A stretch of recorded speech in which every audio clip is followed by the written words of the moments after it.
विषय समाजशास्त्र, वर्ग 12, प्रकरण पहिले, भारतीय समाजाचा परिचय। या प्रकरणाच्या शेवटच्या भागामध्ये आपण स्वातंत्र्योत्तर भारत या विभागामध्ये एक महत्त्वाचा प्रश्न आपण समजून घेऊया। विद्यार्थी मित्रांनो, तो प्रश्न तुम्हाला 10 मार्कासाठी लिहिण्यासाठी येऊ शकतो। म्हणून तो प्रश्न आहे, स्वातंत्र्योत्तर भारतीय समाजाची झालेली जडणघडण सविस्तर लिहा। किंवा हा प्रश्न अशाही पद्धतीने विचारला जातो की स्वातंत्र्योत्तर भारतीय समाजावर सविस्तर माहिती लिहा। हा 10 मार्कासाठी प्रश्न तुम्हाला लिहिण्यासाठी येऊ शकतो। तेव्हा या प्रश्नाच्या प्रस्तावनामध्ये आपल्याला असे सांगता येईल किंवा आपल्याला अशा पद्धतीने लिहिता येईल की भारत देशाला 15 ऑगस्ट 1947 ला स्वातंत्र्य मिळाले आणि त्यामुळे भारत देश हा जगाच्या नजरेत, जगाच्या नकाशावर एक स्वतंत्र सार्वभौम राष्ट्र म्हणून उदयास आहे। या अशा स्वतंत्र सार्वभौम राष्ट्रामध्ये कायदा, शिक्षण, संविधान, राजकीय यंत्रणा यांच्या माध्यमातून भारतीय समाजाची पुनर्मांडणी करण्यात आली।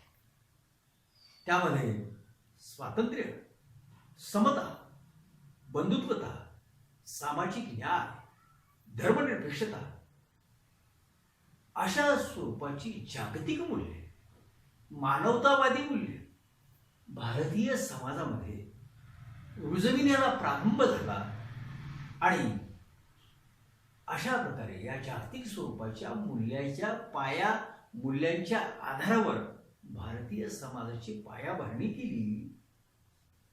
असे थोडक्यात या प्रश्नाच्या प्रस्तावनामध्ये आपल्याला लिहिता येईल, आपल्याला सांगता येईल। हा प्रश्न सविस्तर समजून घेण्यासाठी आपल्याला खालील काही मुद्द्यांचा अभ्यास करणे हे प्रामुख्याने गरजेचे आहे। तेव्हा ते मुद्दे आपण थोडक्यात समजून घेण्याचा प्रयत्न करूया। नंबर 1 चा मुद्दा आहे भारताचे संविधान। मित्रांनो, 6 डिसेंबर 1946 ला मसुदा समितीची स्थापना करण्यात आली। या मसुदा समितीचे अध्यक्ष होते डॉक्टर बाबासाहेब आंबेडकर। त्यांच्या अध्यक्षतेखाली मसुदा समितीमध्ये असलेल्या इतर सदस्यांनी आणि त्यांनी इतर देशाच्या राजकीय घटनेचा अभ्यास केला आणि त्याचा अभ्यास करून भारतीय देशामधील असलेली विविधता लक्षात घेऊन अखंड भारताची मांडणी कशी करता येईल या दृष्टिकोनातून भारतीय संविधान निर्माण करण्यात आले की ज्याच्यामुळे भारताची अखंडता कायम राहील आणि भारत देशातील, भारतीय समाजातील प्रत्येक नागरिकांना स्वातंत्र्याचा उपभोग घेता येईल अशा प्रकारची मांडणी भारतीय संविधानामध्ये करण्यात आली। अशा प्रकारची कायदे भारतीय संविधानामध्ये करण्यात आले। मसुदा या शब्दाचा अर्थ कायदा समिती अशा पद्धतीचा होतो आणि म्हणून भारतीय समाजाची पुनर्मांडणी करण्यासाठी किंवा भारतीय समाजाची नव्याने मांडणी करण्यासाठी भारतीय संविधान हे एक फार मोठे साधन, फार मोठे माध्यम, फार मोठी व्यवस्था आहे असेच आपल्याला या ठिकाणी म्हणता येते। दुसरा मुद्दा सांगता येईल कायदे। मित्रांनो, भारतीय समाजामध्ये, भारत देशामध्ये कायद्याचे राज्य निर्माण झाले, हे या ठिकाणी अत्यंत उल्लेखनीय आहे. स्वातंत्र्योत्तरपूर्वी भारतीय समाजामधले जे कायदे होते ते विषमतावादी कायदे होते आणि म्हणून स्वातंत्र्योत्तर भारतीय समाजामध्ये जी कायदे निर्माण करण्यात आली ती कायदे प्रामुख्याने भारतीय समाजातील उपेक्षित वर्गांचे संरक्षण करण्यासाठी नव्हे तर भारत देशातील सर्वच नागरिकांचे हित अबाधित ठेवण्यासाठी विविध स्वरूपाची कायदे करण्यात आले आणि त्यासाठी प्रथमतः भारतीय समाजामधील अनेक संशोधकांनी, अनेक समाजसुधारकांनी वेगवेगळे विषय घेऊन, वेगवेगळ्या समस्या घेऊन त्या समस्येचे अध्ययन केले, त्या समस्येचा अभ्यास केला आणि अभ्यासाअंती काही आव्हानं निर्माण केले आणि ते आव्हान शासनाला सादर केले आणि त्याच्या आधारावर भारतीय समाजामध्ये नवीन कायदे करण्यात आले की ज्यामुळे कायद्याच्या माध्यमातून भारतीय समाजातील सर्व नागरिकांच्या हक्क, अधिकार, कर्तव्य याची जाणीव त्यांना होईल अशा स्वरूपाची अनेक कायदे करण्यात आले, हे या ठिकाणी लक्षात घेणे महत्त्वाचे आहे. आपल्याला कायद्याच्या संदर्भामध्ये काही कायद्याचा उल्लेख करता येईल. त्यामध्ये आपल्याला असं सांगता येईल की 1954 स्पेशल मॅरेज ऍक्ट हा कायदा पास करण्यात आला. 1955 अनटचेबिलिटी म्हणजे अस्पृश्यता निर्मूलनाचा कायदा पास करण्यात आला. नंतर त्यामध्ये अधिक पुन्हा सुधारणा होत गेल्या, ती बाब वेगळी. परंतु 1955 अस्पृश्यता निर्मूलनाचा कायदा पास करण्यात आला आणि देशातील अस्पृश्यता या कायद्याच्या माध्यमातून घालवण्यात आली. 1955 नंतर पुन्हा आपल्याला सांगता येईल की हिंदू कोड बिलाच्या अंतर्गत असलेले जे हक्क, अधिकार व कर्तव्य ती स्त्रियांच्या उन्नतीसाठी पोषक असणारे कायदे 1955 हिंदू कोड बिल पास करून त्याच्या अंतर्गत करण्यात आले. त्यानंतर 1912 तुम्हाला सांगता येईल की पॉक्सो नावाचा हा कायदा पास करण्यात आला.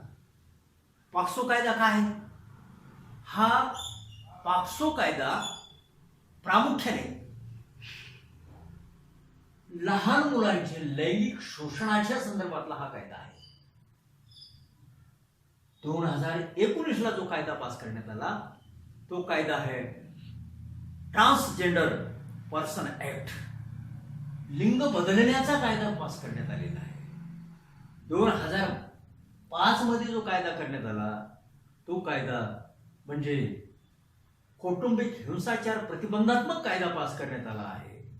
हा स्वातंत्र्य भारतातील कायद्याची व्यवस्था किंवा स्वतंत्रोत्तर भारतातील जी कायदे आहेत ही सामाजिक सुधारणेच्या दृष्टिकोनातून, व्यक्तीचे संरक्षणाच्या दृष्टिकोनातून, हक्क कर्तव्याचे संरक्षणाच्या दृष्टिकोनातून करण्यात आलेले प्रामुख्याने दिसून येतात. हा 2005 जो कायदा आहे हा कायदा अतिशय वेगळ्या पद्धतीचा कायदा आहे.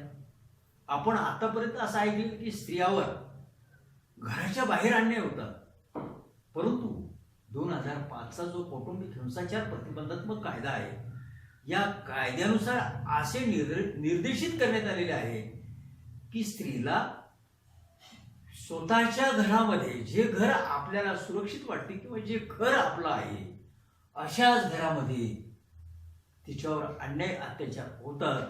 म्हणून 2005 सुद्धा कौटुंबिक हिंसाचार प्रतिबंधात्मक कायदा पास करण्यात आलेला आहे आणि अशा प्रकारे कायद्याचे राज्य स्वातंत्र्योत्तर भारतीय समाजामध्ये उदयास आलेले हे प्रामुख्याने आपल्याला या ठिकाणी दिसून येते. त्यानंतरचा मुद्दा आपल्याला सांगते नंबर 3चा मुद्दा, शिक्षण. शिक्षण हा एक अत्यंत महत्वाचा घटक आहे की भारतीय समाजातील अज्ञान, अंधश्रद्धा, रूढी परंपरा, वाईट रूढी परंपरा नष्ट करण्यासाठी, त्याचबरोबर सगळ्यांना आरोग्य मिळवण्यासाठी, त्याचबरोबर भौतिक उन्नती साधता यावी म्हणून स्वातंत्र्योत्तर भारतीय समाजामध्ये शिक्षण या घटकावर किंवा शिक्षणावर विशेष भर देण्यात आला.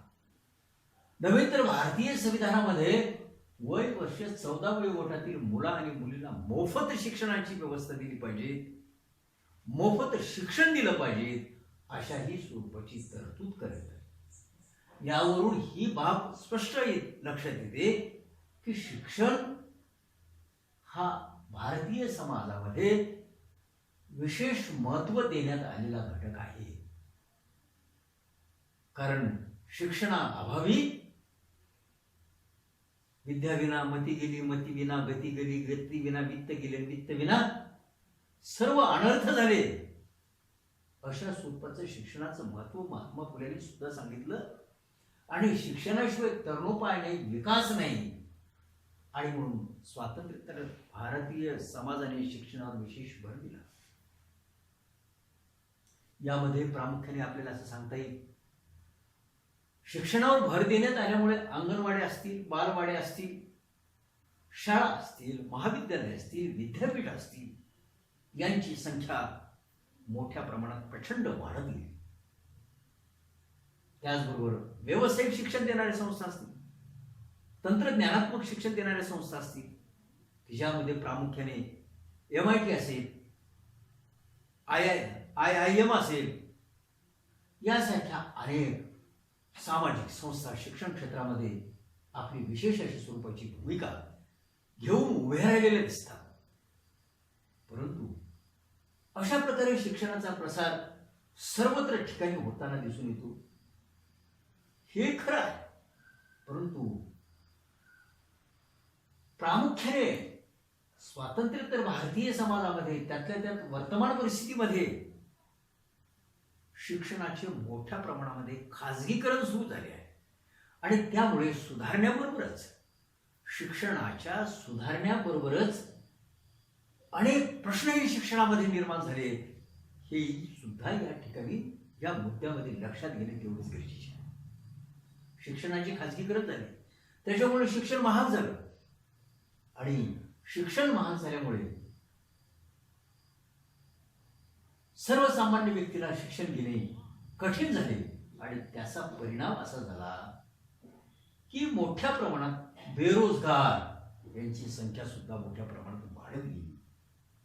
पण एवढे मात्र खरे की शिक्षणामुळे भारतीय समाजामध्ये सर्व क्षेत्रात प्रगतीला सुरुवात झाली, प्रगती होत गेली. हे या ठिकाणी लक्षात घेणे तेवढेच गरजेचे आहे. अशा प्रकारे हा मुद्दा थोडक्यात संक्षिप्त अशा स्वरूपात आपल्याला हा मुद्दा समजून घेता येईल. नंबर 4चा मुद्दा आहे राजकीय यंत्रणा. स्वातंत्र्योत्तर भारतीय समाजाची जडणघडण या प्रश्नामध्ये हा चौथा मुद्दा आपण अभ्यासत आहोत, राजकीय यंत्रणा. स्वातंत्र्यानंतर भारतीय समाजाने, भारत देशाने जी राजकीय यंत्रणा स्वीकारली आणि त्याचबरोबर सत्ताधारी पक्षावर नियंत्रण ठेवण्यासाठी विरोधी पक्षांना विशेष महत्त्व देण्यात आले आहे. हे आमच्या राजकीय यंत्रणेचा महत्त्वाचा गाभा आहे. हे या ठिकाणी सुद्धा लक्षात घेणे गरजेचे आहे. सत्ताधारी पक्ष देश कल्याणाच्या, समाज कल्याणाच्या, व्यक्ती कल्याणाच्या मार्गाने चालले पाहिजेत. म्हणून राजकीय पक्ष मध्ये विरोधी पक्षाची भूमिका आम्ही तेवढीच तोलामोलाची मान्य केलेली आहे, हे या ठिकाणी प्रामुख्याने लक्षात घेणे गरजेचे आहे. राजकीय यंत्रणेमध्ये नागरिकांना, वय वर्ष 18 झालेल्या नागरिकांना मतदानाचा अधिकार मिळालेला आहे, की जो पूर्वी केवळ राजे, महाराजे, वतनदार, जमीनदार यांना पुरता सीमित असलेला मताचा अधिकार. स्वातंत्र्योत्तर भारतीय समाजाची झालेली जडणघडण यावर सविस्तर माहिती द्यावा, या प्रश्नाच्या 5व्या मुद्द्यामध्ये आपल्याला बोलता येईल. 5वा मुद्दा आहे अर्थव्यवस्था. अर्थव्यवस्था, स्वातंत्र्योत्तर भारतीय समाजाची अर्थव्यवस्था ही प्रामुख्याने अत्यंत प्रगल्भ झालेली दिसून येते. जर अर्थव्यवस्थेचा आपण अभ्यास केला तर प्रामुख्याने आपल्याला लक्षात येते. तसं खरं पाहिलं तर राजकीय व्यवस्था आणि अर्थव्यवस्था ह्या दोन्ही एकाच नाण्याच्या बाजू आहेत. जोपर्यंत राजकीय यंत्रणेवर समाजवादाचा प्रभाव असतो तोपर्यंत लोकांचे आरोग्य असेल, लोकांचे शिक्षण असेल, याविषयीची प्रामुख्याने जबाबदारी शासकीय यंत्रणा घेते. परंतु जेव्हा समाजवादाचा प्रभाव कमी होत जातो तेव्हा मात्र अर्थव्यवस्थेमध्ये भांडवली अर्थव्यवस्था आकारास येत जाते. आणि म्हणून 1991 मध्ये जागतिकीकरणाच्या रेट्यामुळे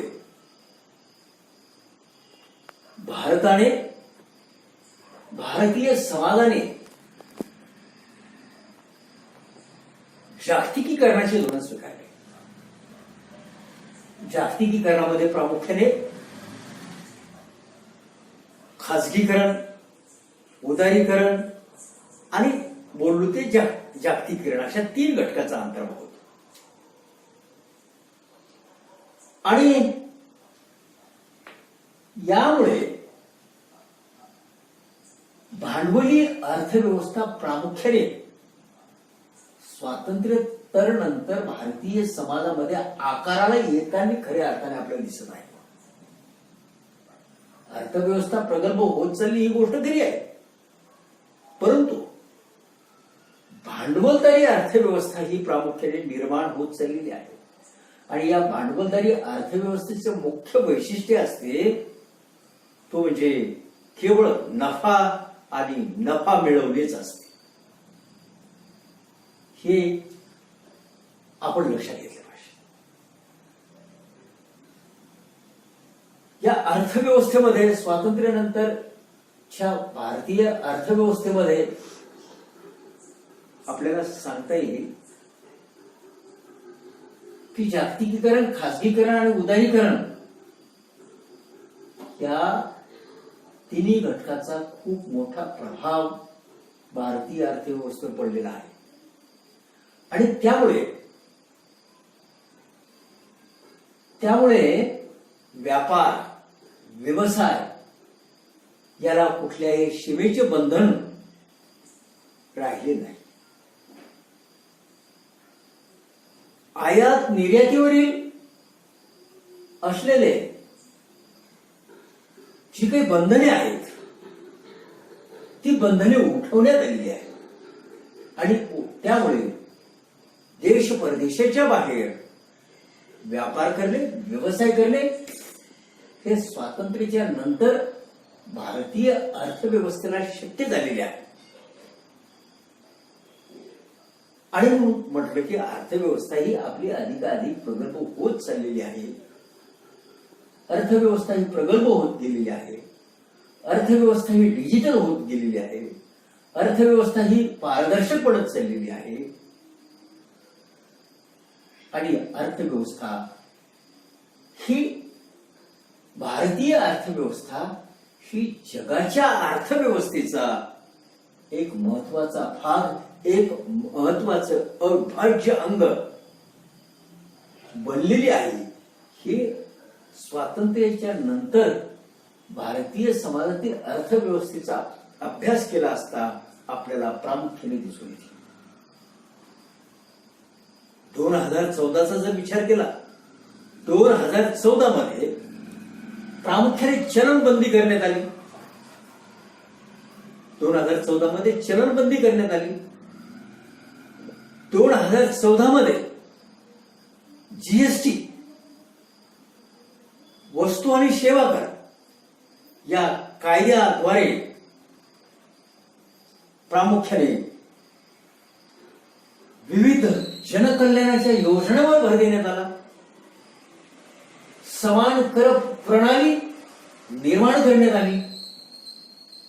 त्याचबरोबर जर तुम्ही विचार केला तर अनेक उद्योजकांना प्रोत्साहन देण्यासाठी क्लस्टरची निर्मिती करण्यात आली. शासनाच्या विविध आर्थिक योजनांवर भर देण्यात आला. स्वच्छ भारत मोहीम राबवण्यात आली. यासारखे मुद्दे जे मी बोललो हे भारतीय अर्थव्यवस्थेमध्ये अत्यंत कळीचे मुद्दे ठरलेले आहेत आणि यावरून स्पष्ट होते की भारतीय अर्थव्यवस्था ही अत्यंत प्रगल्भ बनत चाललेली आहे, अत्यंत सक्षम बनत चाललेली आहे. हे या ठिकाणी मुख्यत्व करून आपण लक्षात घेणे गरजेचे आहे की जी पारंपरिक भारतीय अर्थव्यवस्था ही केवळ गरजा पूर्ण करण्या इतपत मर्यादित होती, ती अर्थव्यवस्था आता जगाच्या अर्थव्यवस्थेमध्ये आपलं अस्तित्व निर्माण करत आहे. ही एक फार मोठी भूमिका भारतीय स्वातंत्र्याच्या नंतर भारतीय समाज अर्थव्यवस्थेच्या जडणघडणीमध्ये फार मोलाची आहे अशी आपल्याला म्हणता येते. त्यानंतरच्या मुद्द्यामध्ये आपल्याला बोलता येईल की अलिप्तवादी राष्ट्रांचे नेतृत्व. स्वातंत्र्यानंतर भारतीय समाजामध्ये जे काही बदल आपल्याला दिसतात, जे काही भारतीय समाजाची नव्याने मांडणी होताना दिसते, भारतीय समाजाचं एक वेगळं आगळं अस्तित्व निर्माण होताना दिसते, त्यामध्ये प्रामुख्याने अलिप्तवादी राष्ट्राचे नेतृत्व करण्याची भूमिका भारत देशाकडे आहे. हाही सुद्धा स्वातंत्र्यानंतर भारतीय समाजाचा विचार करत असताना हा मुद्दा सुद्धा लक्षात घेणे तेवढेच गरजेचे आहे. या मुद्द्यामध्ये बोलत असताना भारतीय समाजाने, भारत देशाने एक तिसरी महाशक्ती म्हणून जगाच्या नकाशावर भारत देशाचा उदय झालेला आहे. कारण भारताने अलिप्तवादी राष्ट्राचे नेतृत्व केलेले आहे आणि ती संधी प्रामुख्याने स्वातंत्र्यानंतर भारताला मिळालेली आहे. हे सुद्धा या ठिकाणी अत्यंत लक्षात घेण्यासारखे आहे. स्वातंत्र्योत्तर भारत हा समजून घेत असताना हा मुद्दा सुद्धा तेवढाच महत्वाचा आहे की अलिप्तवादी राष्ट्राचे नेतृत्व प्रामुख्याने भारताने केले आणि म्हणून जगातील सर्व राष्ट्र तिसरी महासत्ता म्हणून भारत देशाला ओळखतात. हे या ठिकाणी विशेष करून लक्षात घेणे महत्वाचे आहे. आणि शेवटच्या मुद्द्यामध्ये आपल्याला बोलता येईल कल्याणकारी राज्य स्वातंत्र्योत्तर भारतीय समाजाच्या जडणघडणीमध्ये कल्याणकारी राज्याची भूमिका ही प्रामुख्याने भारतीय समाजाने स्वीकारलेलीच आपल्याला दिसून येते.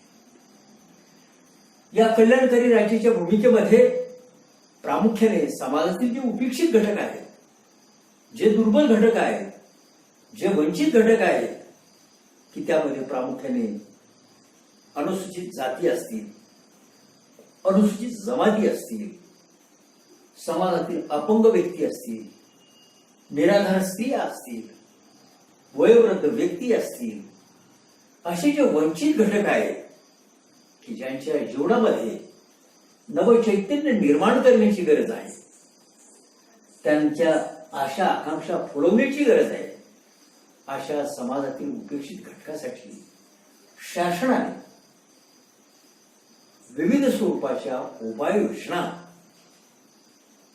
राबवलेल्या आहेत की ज्याच्या माध्यमातून कल्याणकारी राज्याची संकल्पना भारतीय समाजामध्ये रुजविल्या जाईल.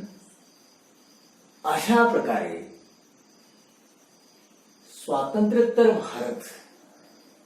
स्वातंत्र्योत्तर भारतीय समाजाची जडणघडण ही या मुद्द्याच्या आधारावर कशा प्रकारे झाली आहे हे आपल्याला थोडक्यात समजून घेता येते.